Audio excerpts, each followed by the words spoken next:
So when talking about tummy tucks, one of the most frequent concerns that patients have and items that comes up is the muscle repair, fixing of the diastasis.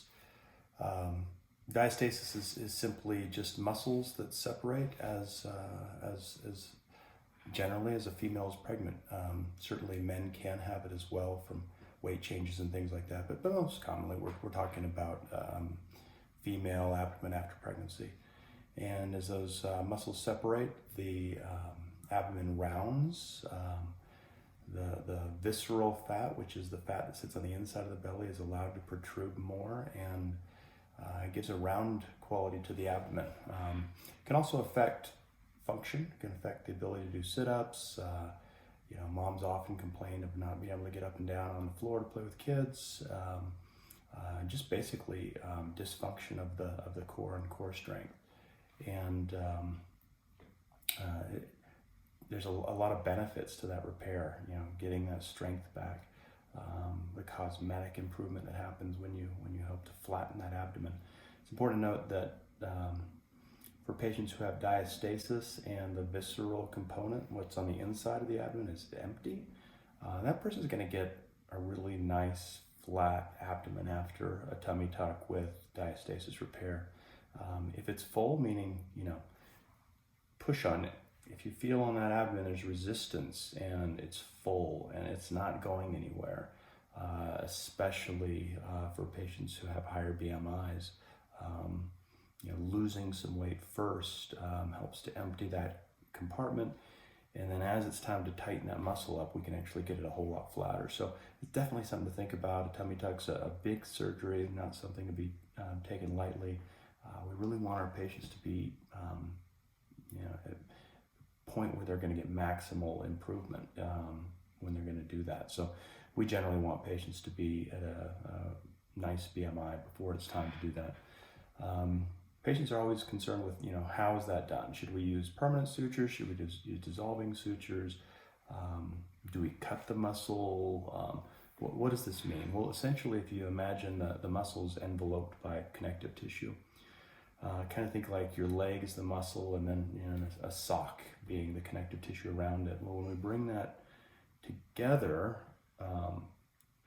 that connective tissue together, that's dragging the muscle with it. So generally we're not actually repairing muscle to muscle. We during a tummy tuck don't actually see muscle. It's on the other side of that fascia. But bringing that together, then there's always a question: do we anatomically bring it together, just the degree of separation, or should we bring it together and then some and really maximally tighten it? I think that's a case-by-case basis. Every patient's a little bit differently. I don't think I could say that I always do the same thing, or really that anybody should. There's advantages to both, and taking that case-by-case is important. What kind of sutures should we use? There's really not a right answer here. I think every surgeon has their own principles, their own feelings about this, and going with a surgeon that you feel comfortable with their choices, I think is the most important decision that the patient can make. But let me tell you what I do. So I use 8 little, usually 8, it could be 6, it can be 10, little dissolving sutures all the way up and down along the repair. And that basically lines it up. We don't want the top to get tighter than the bottom to get tighter than the top. Gets good symmetry and balance of that repair. Those are permanent sutures, and they're intended to stay there forever. On top of those, I put a running layer of sutures that lasts about 180 days.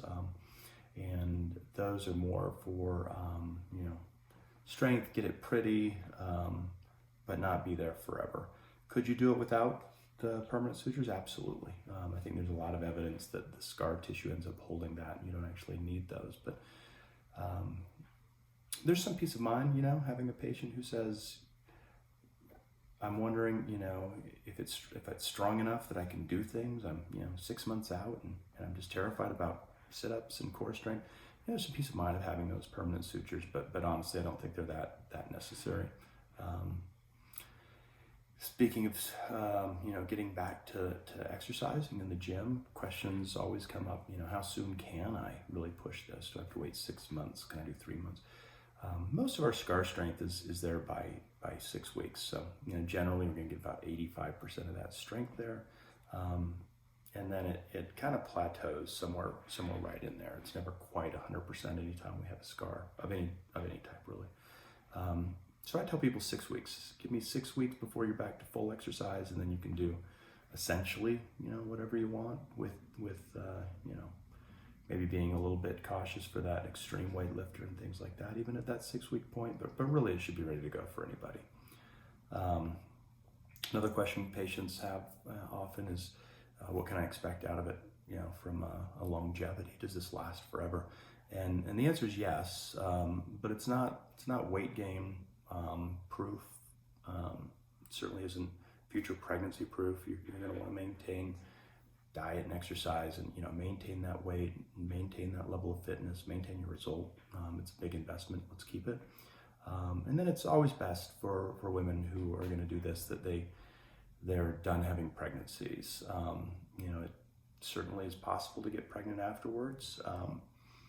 It can affect things cosmetically. It can be tough to get the same result after a second tummy tuck after another pregnancy that we would have if you had just waited until you were all done with pregnancy and then just done it once. So those are all things to think about when it comes to muscle repair. Hopefully this was informative, and please let me know if you have any other questions.